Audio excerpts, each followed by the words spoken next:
近期白宫内部频频有人辞职，尤其是以非洲裔人员居多，但是原因不一，有的说是待遇差，有的呢说是晋升无望。那我们知道，拜登上台之后，他所打造的团队有一个共同特点，就是反歧视。由此呢，他也启用了很多这个少数族裔人员。那任女士，您觉得这个今天看来，他所提倡的这个反歧视是不是很难推行下去？这次白宫爆发的离职潮，原因都有哪些呢？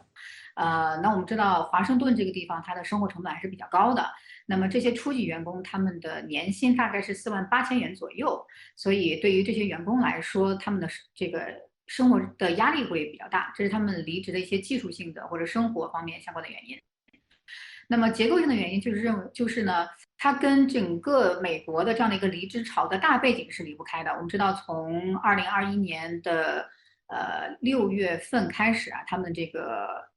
劳动力市场就一直非常的紧缺，因为它现在已经是一个买家市场而不是一个卖家市场。那么买家市场，所以劳动力他们会有一个待价而沽、寻找薪酬更高工作的这样的一个考虑。那么根据劳工部的数据呢，从2021年开始，大概每月都会有几百万人离职，所以它跟整个的大环境也脱不开关系。《纽约时报》给拜登政府工作人员起了个外号，叫“善后小组”，就说拜登屡屡在台海、俄乌冲突等问题上口无遮拦。随后呢，白宫只能是紧急出来帮助灭火。但针对这个灭火小组的行为拜登似乎还不满意，说你们这样做的话，影响我对外形象的树立。那陈先生，您怎么来看拜登他的这个人设到底是怎样的？他的这种所谓的口无遮拦，到底是有心还是无心呢？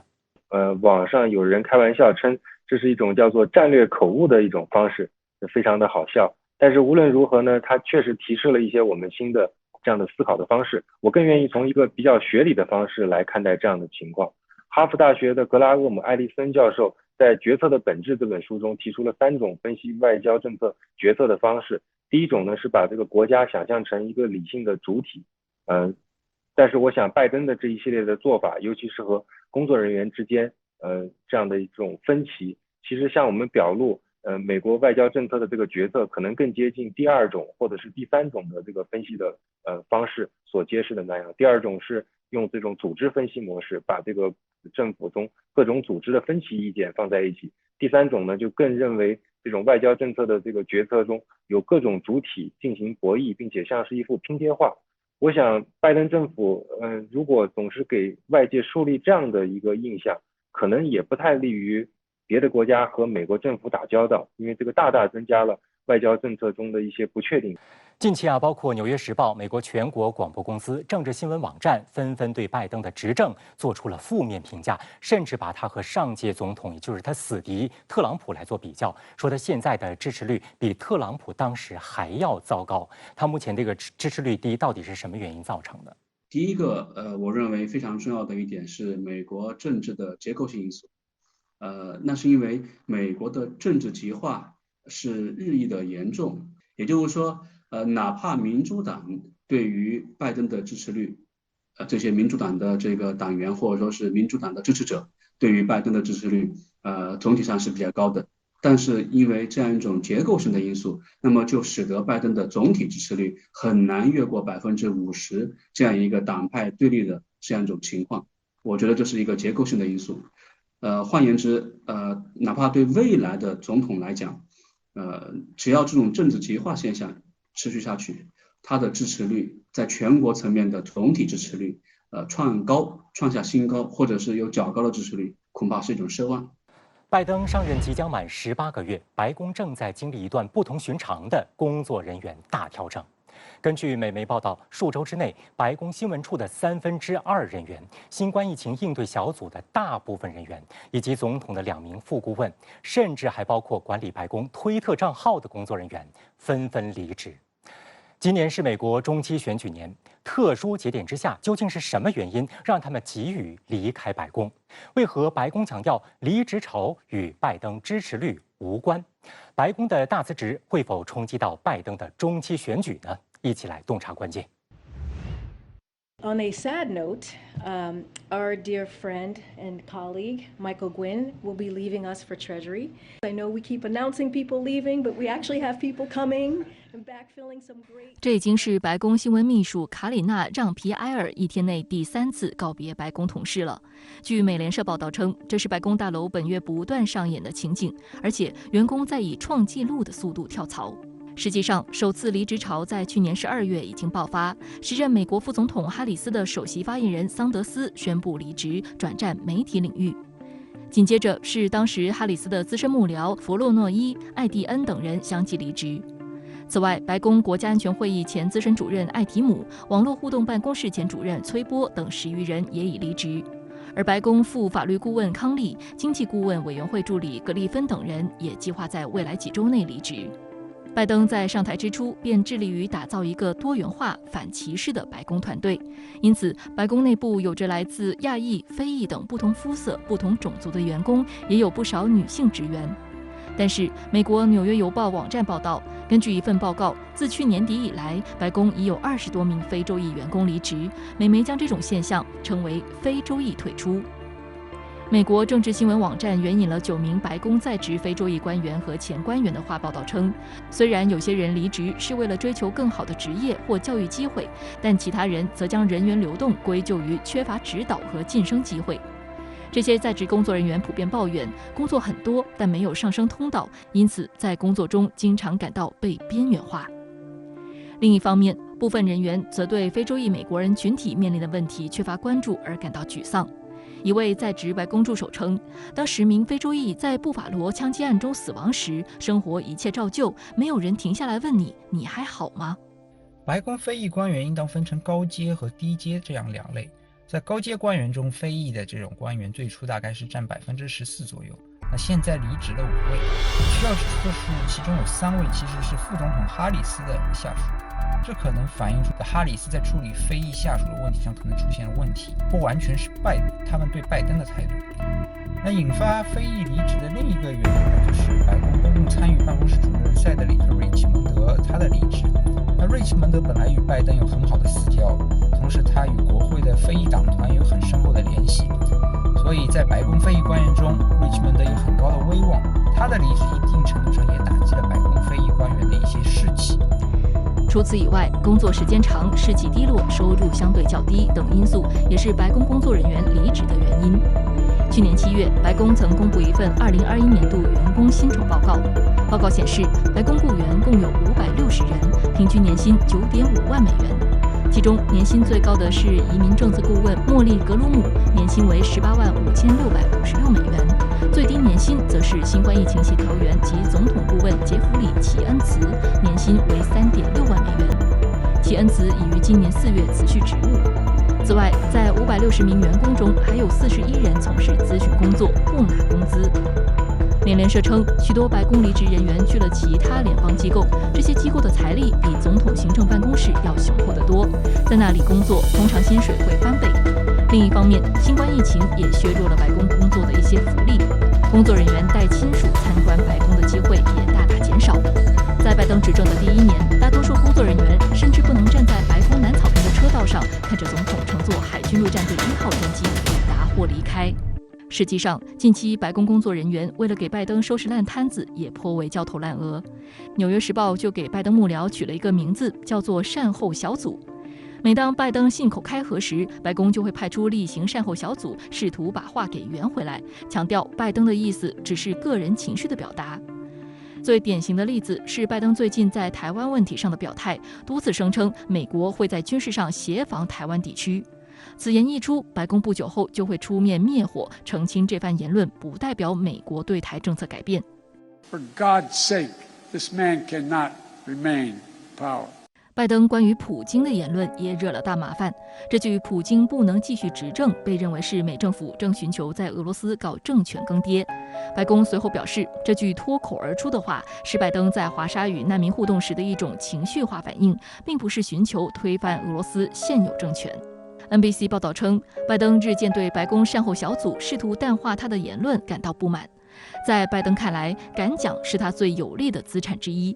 更糟糕的是，这会让外界感觉到拜登并没有完全控制局面。拜登发表的“普京不能继续掌权”的言论被善后小组澄清后，拜登认为这样的澄清反而会让他失去信誉。白宫官员不断为拜登的失态或者失言出来澄清和解释，那反映出拜登个人与他的幕僚团队在个别问题上的看法可能存在明显的差异。在个人支持率不断走跌的情况下，拜登他是希望放出一些重磅的这种言论来提振他的支持率，那这些言论也有可能极大的危害国际关系，甚至特别是这种大国关系。不过在处理国际关系的问题上，主要还是要靠拜登身边的这些团队，他们能够从务实和非选举的这种角度来看问题，起到缓冲的作用。据美国全国公共广播电台等机构6月9号发布的联合民意调查结果显示，拜登所获支持率跌至38%，创上任以来新低。无论是与前任总统奥巴马还是特朗普相比，拜登都是同期支持率最低的一个。美媒称，这个结果让拜登非常懊恼。拜登的执政危机反映在通胀、油价高企、婴儿奶粉短缺、股市下跌等这些所谓的经济和民生问题上，当然也有像枪支暴力、边境危机、堕胎这些分裂性的议题的影响。那总体上，拜登政府对这些问题他拿不出很好的办法，所以他的支持率很难再进一步抬升。而各大主流美媒都充斥着对拜登执政的担忧。美国政治新闻网站6月9号发表了“让拜登成为拜登不是解决问题，而是制造问题”为题的评论文章，指出拜登误读了自己的执政能力。文章指出了拜登的几项误判，包括在去年初推出的1.9万亿美元的新冠疫情救助法案、对通货膨胀的掉以轻心，以及从阿富汗撤军等等，正在让美国民众逐渐对拜登失去信心。《纽约时报》6月11号以拜登是否应该竞选2024美国大选为题进行报道，文中称民主党内对这个问题说不的声音抬头。该报道采访了近50名民主党人士以及2020年曾支持拜登的选民，发现他们都在发泄对拜登的失望，怀疑他是否有能力将民主党从预计的中期选举惨败中拯救出来。而拜登民望的下降，直接影响着民主党在11月8号举行的中期选举的选情。为此，白宫已经开始进行提前布局。前白宫发言人普萨基已于5月初离任，摇身一变成为了微软全国广播公司的主持人兼评论员。分析认为，在中期选举来临之际，普萨基将会成为在媒体上竭力帮拜登摇旗呐喊的领军人物。另一方面，民主党也想借着近期国会听证会的契机炒冷饭，将去年1月6号国会大厦暴乱事件拿出来攻击对手共和党。那民主党在今年中期选举中能够做的就是尽可能不要输得太惨。那目前他们采取的策略，一方面就是争取共和党的温和派，另一方面也是希望将特朗普作为靶子。1月6号国会山暴乱这个特别委员会的这个调查的公开听证会，那就是民主党的一种尝试吧。听证会它的表演性质可能更高，比如说它在一些黄金时段去在电视台上去放这些公开的听证会，所以民主党他希望借此能够在一定程度上打压特朗普的影响力，但是想要靠这样的一个听证会或者这样一些行为去扭转民主党的这种劣势，它可能性不是很大。拜登也紧急行动，让媒体挽回民意。6月8号，拜登担任美国脱口秀主持人吉米·坎摩尔的节目嘉宾，这也是拜登自担任总统以来的脱口秀首秀。节目中，拜登吹嘘自己上任以来为提振美国经济、增加就业岗位做出的成就。We have the fastest growing economy in the world. We have 8.6 million new jobs just since I got in office. Unemployment rate's down to 3.6%. We've reduced the deficit last year by $320 billion. This year, we're going to reduce it by $1.7 trillion. 拜登还声称，美国没有摆脱通货膨胀的痛苦，食品和汽油价格的飙升影响着每一个美国人，但紧接着就开始推销自己的政策。Inflation is the bane of our existence. If I pass what I want to get done, which we can do, and we can do it relatively easy. 该视频在 YouTube 上获得近300万点击量，大部分留言都对拜登的乐观态度表示怀疑。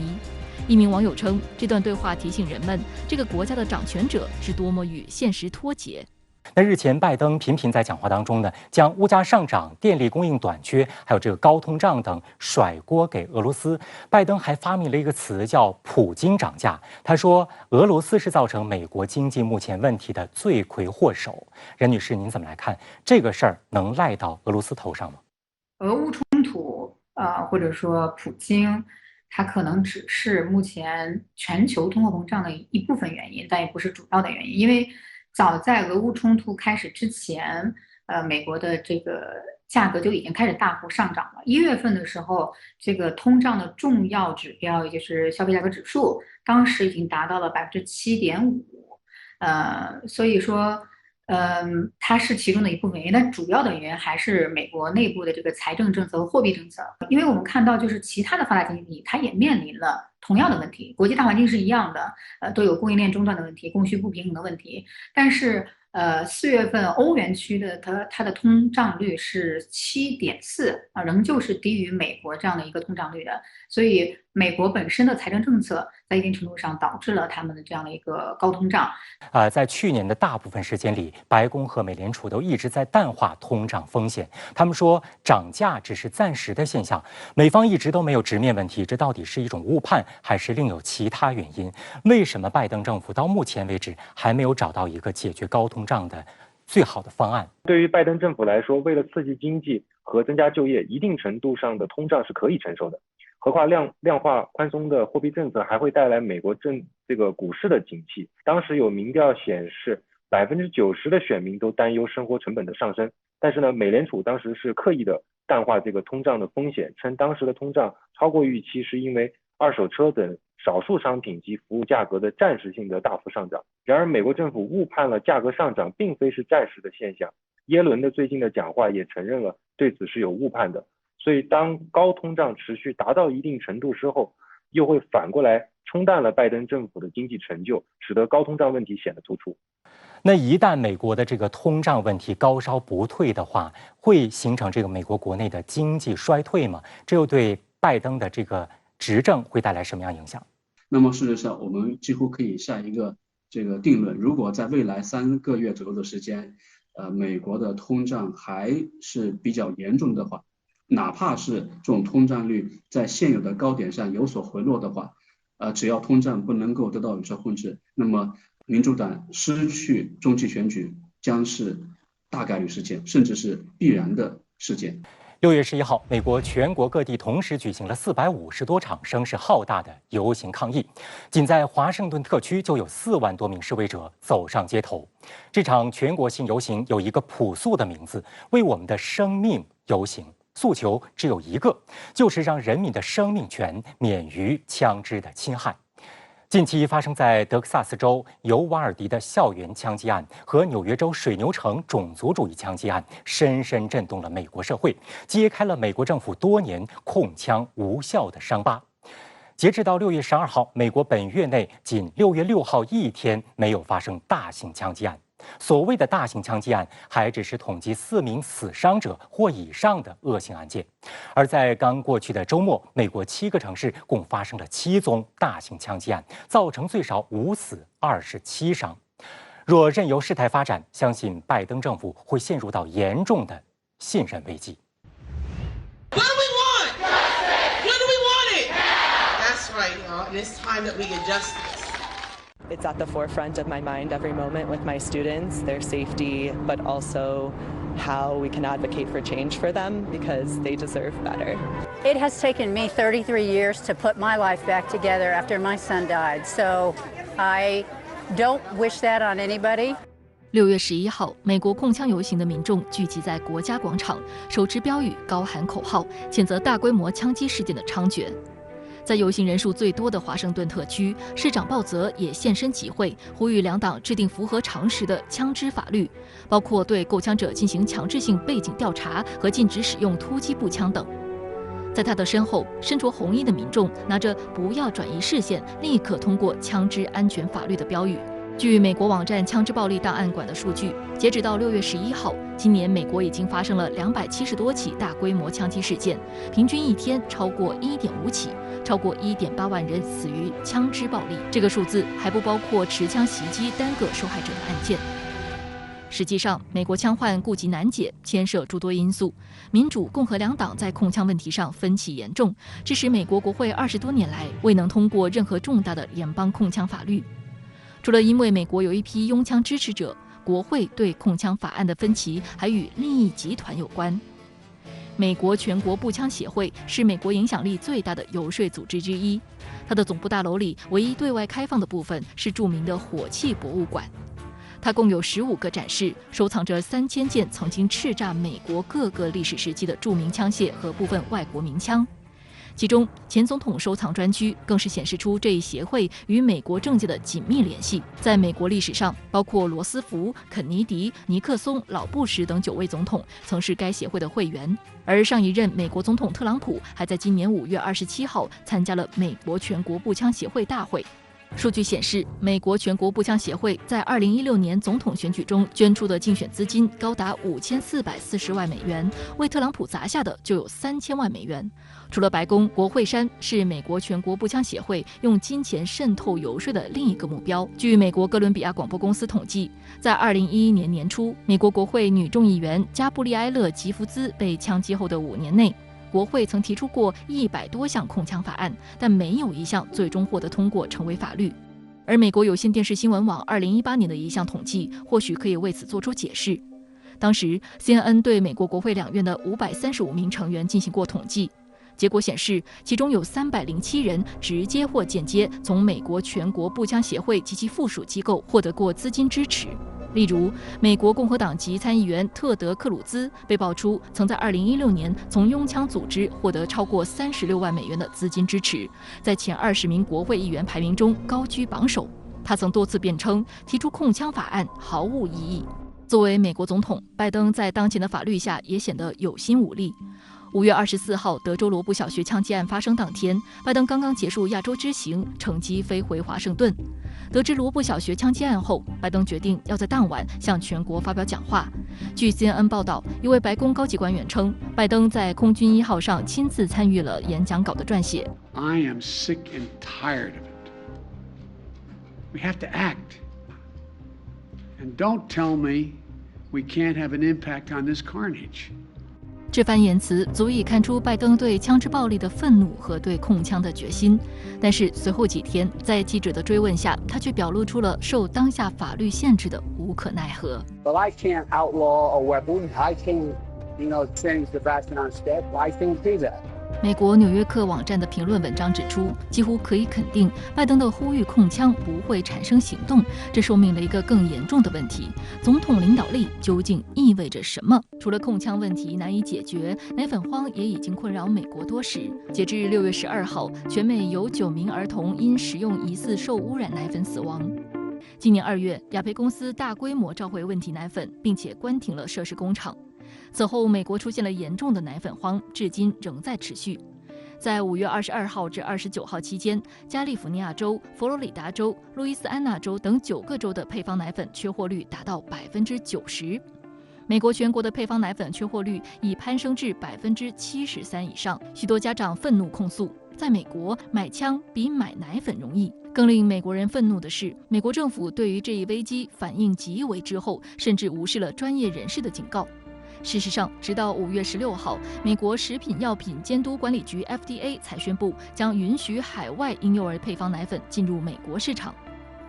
6月1号，美国总统拜登与全美奶粉行业高层举行视频会晤时，不小心透露了他本人直到4月才了解到这个问题。而奶粉行业人士连忙澄清，他们早在一开始就预见这个危机。I became aware of this problem sometime after April, in early April, about how intense it was. We knew from the very beginning this would be a very serious event. We could foresee that this was going to create a tremendous shortage. 可笑的是，拜登本人在该会议的开场白中刚刚提到，白宫自2月以来一直在全天候工作以解决这个问题，并列举了一系列相关的举措。这番说辞明显前后不一。当晚，白宫新闻秘书让·皮埃尔在新闻发布会上坚称，自今年2月雅培问题奶粉被召回的第1天以来，白宫就一直在与各机构合作，应对配方奶粉短缺问题，并且拒绝详细说明为什么拜登直到4月才意识到这一情况。此外，抑制通货膨胀、稳定物价也是拜登当下最严峻的挑战之一。不过，拜登政府的解决方案之一却是全力转嫁责任。6月10号，拜登在视察洛杉矶港时承认，通货膨胀是美国面临的真正挑战，并称稳定物价是他的首要经济任务。但随即话锋一转，将通胀甩锅给俄罗斯。Putin's price hike is hitting America hard. Gas prices at the pump. 在俄罗斯之后，拜登又将矛头转向了国内的能源公司。他批评埃克森美孚公司不生产更多石油，并称埃克森美孚今年赚得比上帝还要多，提出要对埃克森美孚调涨税金。但实际上，美国劳工部数据显示，美国通胀约1年前就开始加速上升。美国经济学家去年2月就警告称，大规模财政刺激政策可能引发一代人未曾见过的通胀压力。然而，去年大部分时间里，白宫和美联储一直淡化通胀风险，宣称价格上涨只是暂时现象。有分析称，这里面既有误判成分，也有政治因素，因为宽松政策有助于经济复苏，在政治上更受欢迎。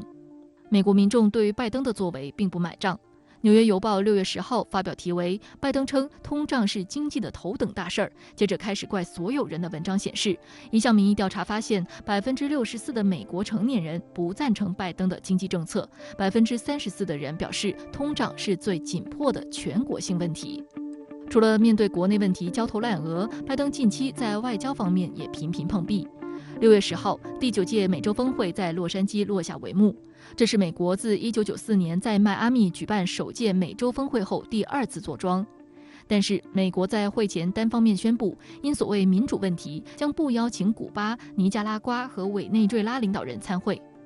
美国这种自封裁判员的行为，直接惹怒了拉美国家墨西哥、玻利维亚、洪都拉斯、危地马拉、萨尔瓦多等多个拉美国家领导人纷纷拒绝参会，使得本届峰会成为美洲峰会机制创立以来领导人出席最少的一次。作为美国第2大贸易伙伴和最重要的邻国，墨西哥的缺席让美国颜面尽失。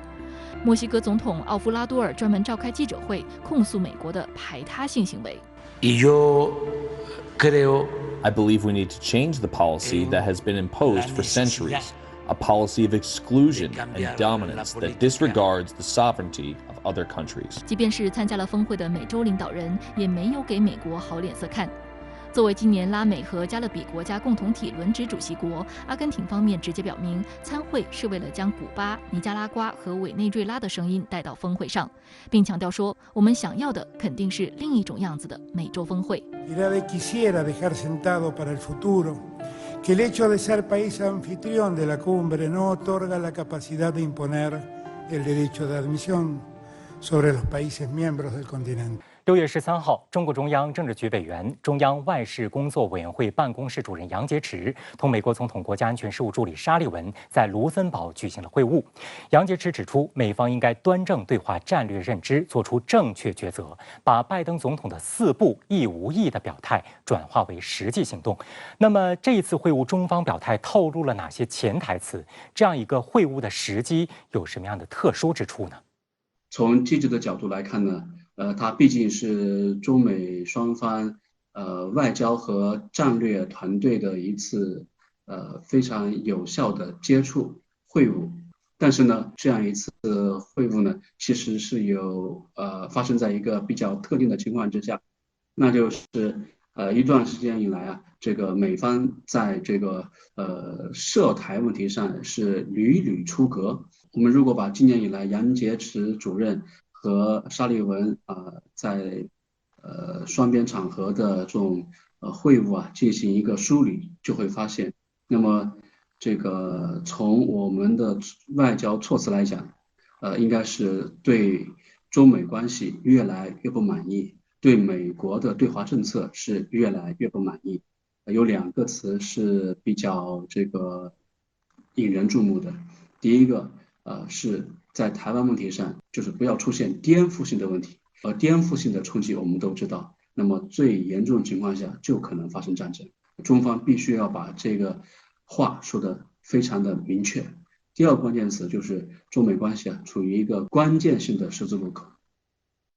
那么这个关键性也就是说中美关系不是可以在十字路口进行多次徘徊长期驻留，现在的实际发展已经使得美方必须要在对华关系上做出正确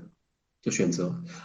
近日，《纽约时报》以拜登外交政策小集团的最大弱点为题呢，批评制定美国外交政策的官员都是志同道合之士，也就是都是拜登这个小圈子里的熟人。那这样有一个不好的地方就是什么呢？就是他们的这个外交的思路可能比较同质化，不利于做出对外关系的一种判断。任女士，您怎么来看？第一个呢，就是小集团它在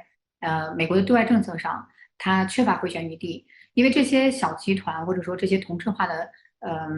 精英啊，他们都是外交政策的建制派，他们从根本上去认为中国呢是美国的一个全球霸权的威胁，所以以零和原则来定义中美关系，从根本上去否定对华接触的战略强调竞争与对抗，所以对华政策转圜的余地，对华政策腾挪的空间现在都非常的小。第二呢，就是小集团它思维比较固化，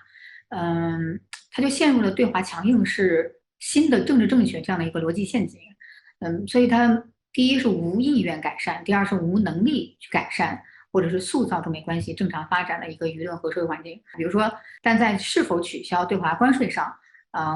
拜登政府还有他的这个小集团就是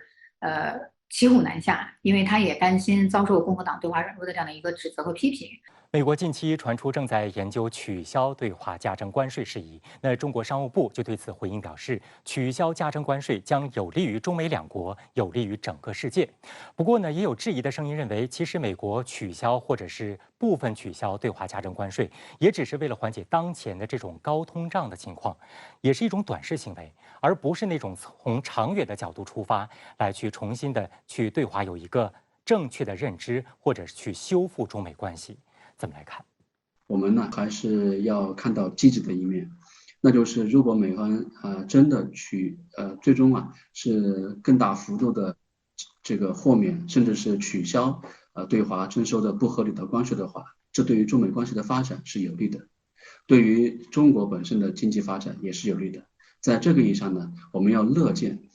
美国政府在取消对华关税上的积极作为。美国对华的所谓战略竞争，尤其在关税、科技领域使用制裁大棒，最终都证明都是损人不利己的行为。那这是否说明了美国对华的所谓竞争，其实也让自己走入到一个死胡同？中方一直强调以所谓的竞争来定义中美关系，我想这样的表述是非常重要的。美国对中国的所谓战略竞争也好，以及在各个领域施加的制裁，其实都是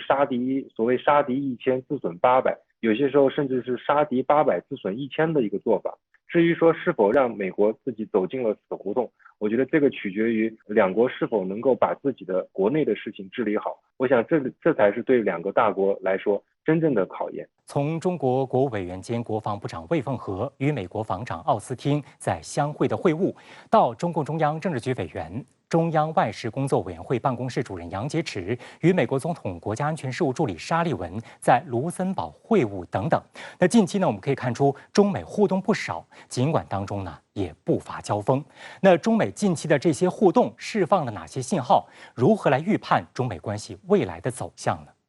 第一个信号在这样一种全球政治、经济、社会等等方面都出现重大变革的情况之下，那么中美的良性互动比以往更应该发挥更大的作用。那么第二点呢，我们还是要看到中美关系虽然更为重要，但是美方在如何看待中国、如何处理中美关系上仍然是犹豫不决，所以目前的这个选择更多的取决于美国这一方，但是中国呢，并不是这个完全的被动的这样一种消极的应对。我们也看到中美关系当中中方对于议程的塑造、对于议题的塑造是越来越主动，那么也通过中方的主动作为去帮助美国更好的处理中美关系，这对于一个稳定的中美关系是非常重要的。那么中美关系的根本性问题不可能在短期就得以解决，那么可以预见中美双方在以台湾问题为主要表现的这样一种对抗性的问题、冲突性的问题上的这样一种矛盾会更加的激烈。但是呢，从此前的这个中美互动来看呢，中美双方应该来讲还是有战略底线意识的，都很清楚，中美必须要保持一种这个稳定的关系，这样才符合中美双方的根本利益。我认为中美近期一系列互动，首先向外界表明，两国都认识到保持多种沟通渠道畅通是极为重要的，双方也都认可此次对话会有成效，并且应当继续保持沟通。中美两国固然有许多分歧，但是对话总比对抗好，交锋总比交恶好。一个不正常的中美关系不仅有害于两国人民，也有害于世界。当地时间6月13号，中共中央政治局委员、中央外事工作委员会办公室主任杨洁篪同美国总统国家安全事务助理沙利文在卢森堡举行深入会晤，一谈就是5个小时。杨洁篪指出，一段时间以来，美方执意加大对华全方位遏制打压，这不仅解决不了美国自身面临的问题，反而致使中美关系陷入十分困难的境地，极大损害了两国在双边领域的交流与合作。这一局面不符合中美双方和世界各国的利益。杨洁篪表示，中方坚决反对以竞争定义中美关系，美方应端正对华战略认知，做出正确抉择，把拜登总统的4不一无意表态转化为实际行动，同中方相向而行，切实落实两国元首重要共识。那么，主张将对华竞争无限升级、鼓噪对华强硬的是拜登团队的哪些人？究竟是谁在操盘拜登政府的对华政策？美媒又为何批评拜登外交政策小集团是短视，是在害美国呢？一起来洞察关键。5月27号，美国国务卿布林肯在对华政策演讲中透露，美国国务院正在成立一个名为“中国小组”的新机构。美国外交政策杂志近日发表一份报告称，中国小组的成员将是负责跟踪北京在各国日益增长的影响力的专业人士，人员数量将从目前的25名中国事务部官员增加到60名左右。他们将可以访问安全电话和机密信息。扩大后的团队还将涵盖新兴技术和气候变化，预计2024年正式开始运作。国务院它本身就有负责，比如说经济的，有安全的，还有它按这个区域来进行一些划分，比如说这个亚太局，比如说西半球局，类似这样的区域性的一些机构。但是呢，现在美国发现，就是说所有的这些问题里面，可能在制定政策的时候，他们都需要考虑的一个问题就是中国因素。中国在这些所有的问题里面，所扮演的一个什么样的一个角色，或者是发挥的一个什么样的影响。因此呢，现在国务院如果要执行总统的对华政策，那么他在制定具体的政策措施的时候，必须要考虑的更加全面，所以才会有现在的这个中国小组的这样的一个组建。主要做法，比如说对外统一发声，制定更加综合全面的对华政策措施等等。不过，在中国现代国际关系研究院美国研究所副研究员张志新看来，虽然拜登政府内部还在竞相设立对华研究新机构，但目前最重要的还是作为总统行政办公室一部分的美国国家安全委员会。在对华政策的制定当中，最重要、最核心的部门其实是在国安会。也就是说，那么美国涉华的许多重大的这种无论是经济的、外交的还是安全的这样的决策，实际上是白宫国安会来提出的，因为它是总统的一个参谋机构，那么由他来提出政策立场、一些政策选项，由拜登总统最终来确定，就是说我们决定要执行什么样的政策，更加符合美国的国家利益，那么是在白宫国安会来拍板定案的。实际上，最受外界关注的对华政策操盘手坎贝尔便就职于国安会。作为印太事务协调员，坎贝尔的这个职位在美国国安会历史中是首次出现，主管着国安会所有负责中国事务和其他印太事务的主任们，在整个印太以及涉华议题的政策制定过程中发挥真正的技术领导作用。而坎贝尔的朋友圈更是囊括他的好友兼同事沙利文、伊利拉特纳、纽兰以及劳拉罗森伯格，他们都在国务院、国防部或国安会担任负责印太政策的要职。这样一来，坎贝尔的印太战略方案就可以畅通无阻地送到拜登那里，并且得到总统的认可。2021年5月，坎贝尔在斯坦福大学发表演讲，首次明确美国对华接触策略阶段已经结束了。他提出，基于美式民主价值观建立孤立中国的第10高科技联盟设想，正在被拜登政府付诸实践。2021年12月，美国拉拢全球民主国家召开全球民主峰会，以民主峰会为平台，组建孤立中国的产业技术阵营。拜登政府今年3月公布的新印太战略文本也明显体现出坎贝尔的影子。文本提到，我们的目标并非改变中国，而是塑造中国在印太的战略环境，营造各国影响力平衡状态下最有利于美国和盟友伙伴共同利益与价值观的世界。从文本用语可以推断，坎贝尔在该文本的起草过程中发生过很大的影响，因为坎贝尔2016年撰写的《转向》一书就与该文本的核心意思高度相似。中国现在还是印太棋盘中的棋子，美国是唯一的弈棋者。美国要通过摆弄其他棋子，限制中国这颗棋子的路径，选择活动范围。不过，值得注意的是，对于拜登团队对华政策的制定与执行，美国国内并不满意。6月6号，美国《纽约时报》中文网一篇题为《拜登外交政策小集团的最大弱点》的评论文章指出，拜登政府的外交团队是一个小集团，不仅理念相同，而且过去都是老朋友，减少了地盘之争。团结是他们的优势，但也陷入了群体思维。张志新分析认为，从拜登上台之后，中美关系的发展来看，正是白宫错误的群体思维导致美国对华政策陷入困境，中美关系难以实现转圜。与奥巴马时期组建的彼此陌生的对手团队不同，2020年拜登胜选后迅速组建了由老熟人出任要职的执政团队。拜登不仅与坎贝尔是老朋友，和布林肯也有20余年的交情。当拜登政府的决策出现争议时，这个小集团更倾向于维护而不是质疑总统的决定，如美国从阿富汗撤军以对抗中国是否符合现实，以及这样的决策是否明智。像布林肯对中国的这种非常消极的这种战略定位，那么事实上在现在的白宫的这种群体思维里面就非常的突出，可以说就是他们是从根本上将中国看作是对美国全球霸权的一个威胁，所以呢，他会从零和博弈来定义对华关系，而且呢，过去50年的这种对华接触的这种战略，其实是从根本上被否定掉了。不过，也有报道称，美国对华加征的关税于今年7、8月将陆续到期，是否要取消已经陷入极大的争论。